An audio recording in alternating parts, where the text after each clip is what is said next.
Hello everybody, welcome to another video. Today is the 1st of May. Again, the map is still not done, but I will be using it from now on just because it's so much better than the other one. And then once I'm done, I'm going to share it publicly. But today I want to first talk about the aftermath of those Russian missile strikes that occurred, you could say, last night, or technically if we're talking about the time in Ukraine, happened around the dawn of May 1st. And first let's talk about again what happened in Pavlohrad. So again, I had here the geolocation of where the strikes occurred, and it's in this chemical plant. So the thing that's interesting about this chemical plant is, first of all, that they had stored these abandoned SS-24 intercontinental ballistic missiles, and so those were sort of the chemical plant. But at the same time, the chemical plant was also producing, first of all, chemical compounds for different missiles, and it was also a weapons production facility. And so what it seems like occurred in this area is that the Russians, they didn't strike the production facility itself, because it appears that the Ukrainians, they were producing these weapons underground, because a lot of the Soviet production facilities, they have all of their production going on underground to prevent any sort of destruction by aerial forces. And so this is a way that Ukraine has been able to avoid having a lot of their production facilities being targeted. And so that's probably somewhere under here in this circled area. But then once these different products or these different chemical compounds are taken up and transported somewhere else, and remember that Pavlohrad is a very important city in terms of it being a supply hub that supplies, first of all, the south, but also Donbass. Like if you zoom out, here's Pavlohrad. I'm going to circle it, and you could see how from here you could reach Donbass. You could also reach Zaporozhye. So in that regard, Pavlohrad is a very important city, and it has a very large rail station that is able to really facilitate a lot of different movement of equipment. And so a lot of those rail cars, they're probably filled with some of the products being made in the chemical plant. And then once they were moved into the rail yard area, that's when the Russians hit it. And in terms of what they hit it with, I've seen mixed reports. It seems like it might have been even a combination of cruise missiles and also drones. I've heard some people bringing up the idea that Russia utilized the Geran 2 drones in this strike. I can't say for sure, but in the videos you could see a massive blast, and that's probably because there are a lot of S-300 batteries in this area that were protecting the supply hub, and that those got hits. There were about 16 batteries in this area, according to Russian sources, that were hits. And so think of what sort of secondary explosion that would cause. And again, the fire was massive. It was going on for hours. And there's a lot of footage out there that you can see of that to back it up. So it's not just some like old footage just being brought up. A lot of this is very new footage. And so again, this means that there was a weakening of Ukraine's air defense systems in this specific area, and that raises future concerns about Ukraine's ability to counteract a lot of these Russian missile strikes. And so let's talk about the Russian missile strikes in general that occurred last night, or you could say today in the dawn. And so according to the Ukrainians, and again, I'm just saying according to the Ukrainians because this is what they're saying, and I can't confirm it independently, obviously, but I just want everybody to know what they're claiming. So according to the Ukrainians, there were 9 Tu-95s and 2 Tu-160s. So these are strategic bombers, of course. And they came out of Murmansk Oblast. And so Murmansk Oblast, if you didn't know, is the northernmost oblast in Russia over here. It might not even be the northernmost, but it is, you could say, the most to the northwest. And so this is the Murmansk Oblast. You have a lot of airfields over here. And then also some of the strategic bombers were being launched from around the airspace of the Caspian Sea, which is over here. And then from there, according to the Ukrainian Ministry of Defense, they were launching these KH cruise missiles. And so there are several variations of these. You have the KH-555, and you also have the KH-101. These are the ones that were mentioned the most by the Ukrainians. And what they are claiming is that the Ukrainian air defense systems shot down 15 out of 18 of these missiles. Now, that seems like a very high number, and given a lot of the independent assessments, even from the Pentagon, for instance, that Ukraine's air defense stockpiles have been depleted, and that they're going to rely on older Soviet systems that are more short range. I find it very difficult that they would be able to intercept so many cruise missiles. But again, this is just their word, and it's very hard to really contradict them because there's not a lot of footage of the strikes that occurred on various different cities. There was one photo from Kiev of I think it was a fake bomb that was dropped to sort of lure the Ukrainian air defense systems in the area. And so that's just one photo that I saw of a Russian missile being dropped, but it wasn't even a real one. It was a dull one. And then in Kharkiv, there were reports of strikes, in Dnipro, reports of strikes, Mykolaiv, reports of strikes, Odessa, reports of strikes. But again, I could not find footage of my own. If anybody does know footage, then just send it in the comments and I'll mention it. But yeah, that's really it in terms of the strike. If it's true that it was only 18 missiles launched, then it would mean that all the hype that was going around last night about this being one of the largest Russian strikes wouldn't be true. And it would also fit with the trend, according to at least the Ukrainian Air Force and their officials. And they say that the Russian Air Force and the Russian strategic bombers in this case, they were carrying far fewer missiles than their maximum load. And so just for reference, a Tu-160, it can carry 12 Kh-55 long-range missiles, and the Tu-95 can carry 16 Kh-55s. So if they're not at full capacity, maybe they have like a couple in there, but not a dozen, for instance. Maybe they have 4 or 5 in each strategic bomber, which would mean that they are not able to, or they don't have enough bombs to drop all of those 12 or 16 respectively. And that would sort of like feed into this Ukrainian and Western narrative that we've been hearing a lot about how Russia's running out of missiles. But again, it's a very nuanced conversation because we've been hearing about this for really since the beginning of the war. I even recall in March of 2022, we were talking about how the Russians were already running out of cruise missiles and ballistic missiles, and that's simply not true. They still have a supply, even if it may be limited and they're forced to innovate in certain ways by producing glide bombs or using drones. They do still have a very extensive supply. But now let's go on to Bakhmut and talk briefly about what's been going on over there since my last video. So in Bakhmut, the Russians are continuing to push in the westernmost district of Bakhmut, which is more of this private residential district, and so it is easier to take over because there aren't really many apartment buildings. Let me circle the area I'm referring to. This is where a lot of the fighting is going on right now. Not only is Russia doing this to flank the main Ukrainian defensive node, which is the apartment buildings, which I'll circle over here, but also they'll be able to cut off a key supply line into Bakhmut for the Ukrainians if they're able to take over the top circle. So look, Kromove is over here.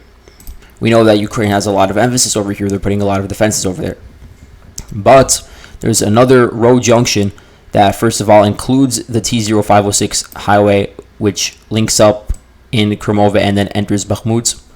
And then there's another road that is a minor road that branches off from the road to Ivanivsky and then branches into northern Bakhmut, or like the northwestern part of Bakhmut. And then all of these roads, they are perpendicular to one another when they reach this road junction. And then from there, they sort of branch out into the apartment buildings or into the private residential area.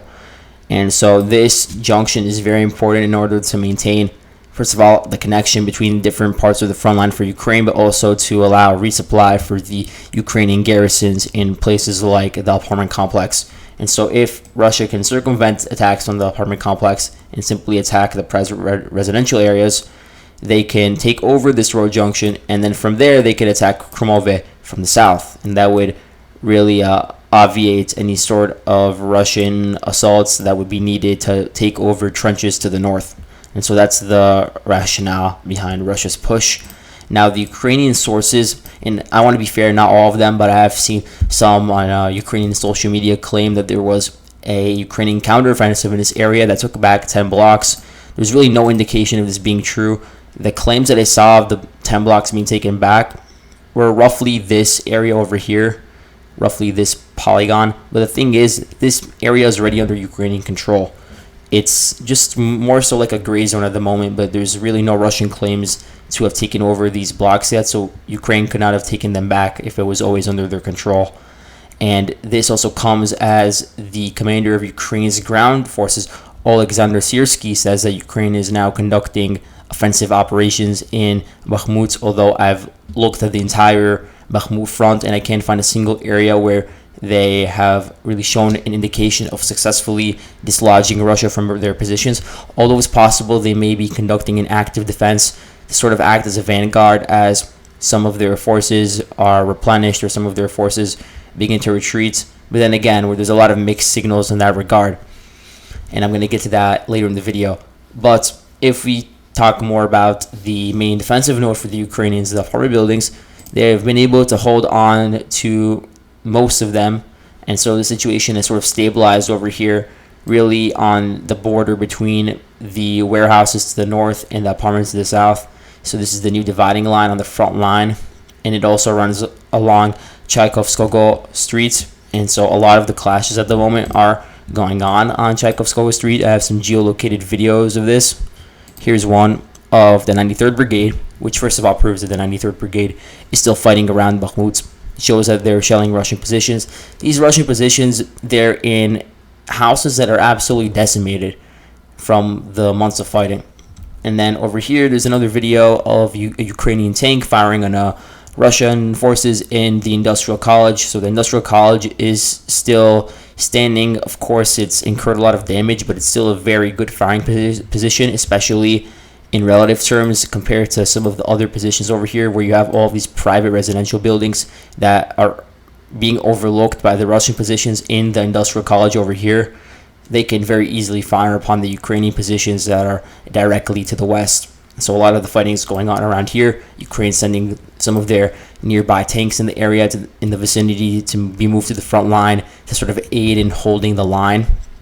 And I will admit they've been very successful in holding the line for the south, where the front line is still really around Korsunskoye Street, except for some exceptions, but you can see how the Ukrainians are holding it.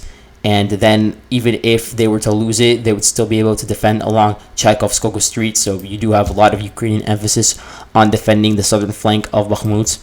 It's probably because if the southern flank were to be lost, then the Russians could very easily push from the south and completely cut off the main defensive node in western Bakhmut with all the apartment buildings. And so I said before that there was a possibility of Ukraine at least rotating some of their troops out, but at the same time they're also moving in reinforcements. So here's a video. You could see Russian artillery destroys a Ukrainian T-72 B3M.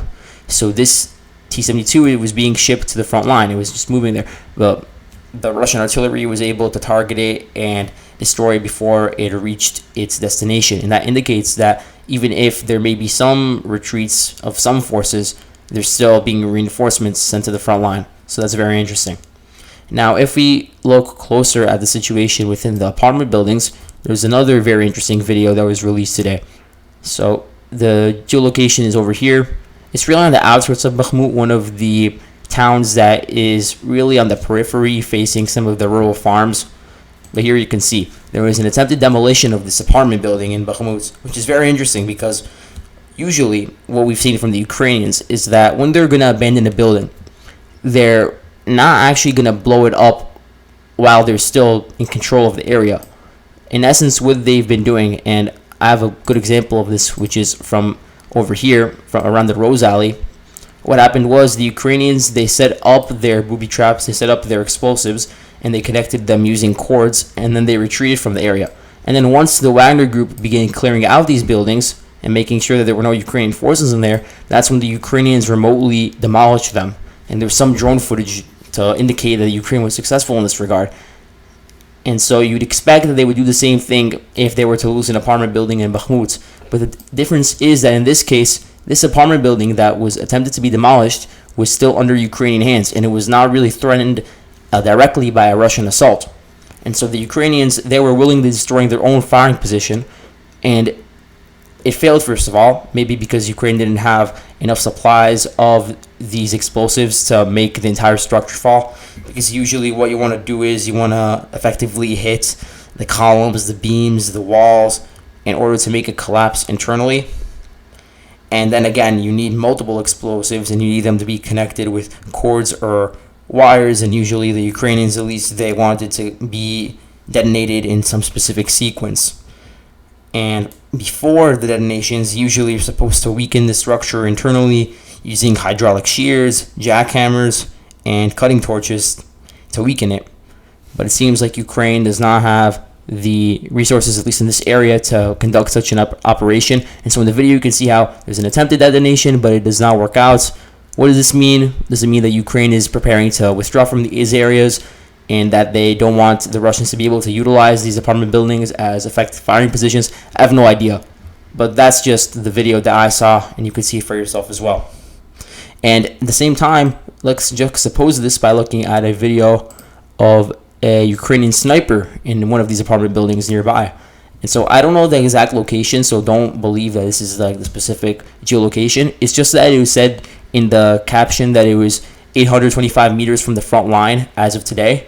And so this marker that I put is about half a mile away from the front line. That's just my rationale. I just wanted to put the marker somewhere. But in the video, you can see how there are still Ukrainian snipers, and they're standing really high in like 5, 6, 7, 8-story buildings, and they're using basically everything in their surrounding, every single personal object in their surroundings, in order to make the use of their sniper fire more effective, in order to conceal their firing positions. So for instance, when they're firing the sniper, they're hiding behind a rack of clothing in order to conceal themselves. That's just one thing. And again, they're firing from the window and then quickly moving away. And so again, it proves how important these apartments are as firing positions to both the Ukrainians and the Russians. Now, talking more on the macro level about Bakhmut, we recently had this announcement from the national security spokesperson for the United States, a man called John Kirby, and he's been in the news a lot for the past year or so, talking a lot about Ukraine from the American perspective. And he says that there were 20,000 Russians that died in Bakhmut over the course of the entire battle. Now, when we talk about how long the battle was, and it's very hard to define who died specifically in Bakhmut, the time frame is a bit easier because we could say that it started around August.